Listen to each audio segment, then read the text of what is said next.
சில திருமணங்கள் பார்த்தா ஜாதகமே பார்க்காம அ இ நடக்கும். ஆனா, அவங்க நல்லா வாழ்றவங்களும் இருப்பாங்க. சில திருமணங்கள் நல்லா ஜாதகம் எல்லா பொருத்தமும் இருந்து, எல்லா பாகமும் சரியா அமைந்து, எல்லா கிரகங்களும் சரியா அமைந்து திருமணம் பண்றவங்க பிரிந்தும் போறாங்க. இதுக்கு நீங்க என்ன சொல்றீங்க?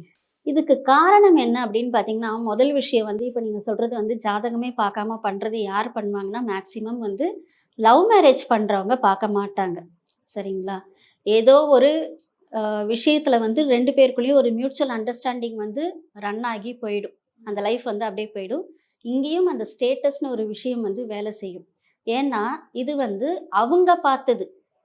சரிங்களா? அவங்க பார்த்த ஒரு விஷயத்த வந்து அவங்களே வந்துட்டு, "இல்ல எனக்கு இந்த லைஃப் சரியில்லன்னு" வெளிய வந்தாங்கன்னா, அது அவங்களுக்கு ஃபெயிலியர் ஆயிடும். இன்றைய ஜெனரேஷனுக்கு வந்துட்டு ஃபெயிலியர் வந்து பிடிக்கிறதே கிடையாது. அதனால அவங்க வந்து, "சரி போ! நீ இப்படியா? நான் இப்படிதான். நம்ம எப்படியாவது லைஃப்ப ரன் பண்ணலாம்ன்னு" சொல்லி போயிருவாங்க.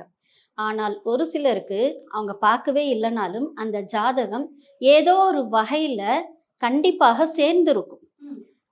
நல்ல ஒரு மேட்சிங் இருக்கும். அப்படின்ற பட்சத்தில அது போகும். சரிங்களா? இப்ப நம்ம நீங்க இன்னொன்னு சொன்னீங்க. 10 பொருத்தம் இருக்கக்கூடியவங்களுக்கும் வந்து டைவர்ஸ் ஆகறதுக்கான வாய்ப்புகளும் இருக்கு. அதுக்கு தான் சொன்னேன் 10 பொருத்தம் இருக்கு. அத பார்க்கிற பொழுது ஜோதிடர் என்ன பண்ணணும்னா, அந்த 11வது வீட்டையும் பார்க்கணும்.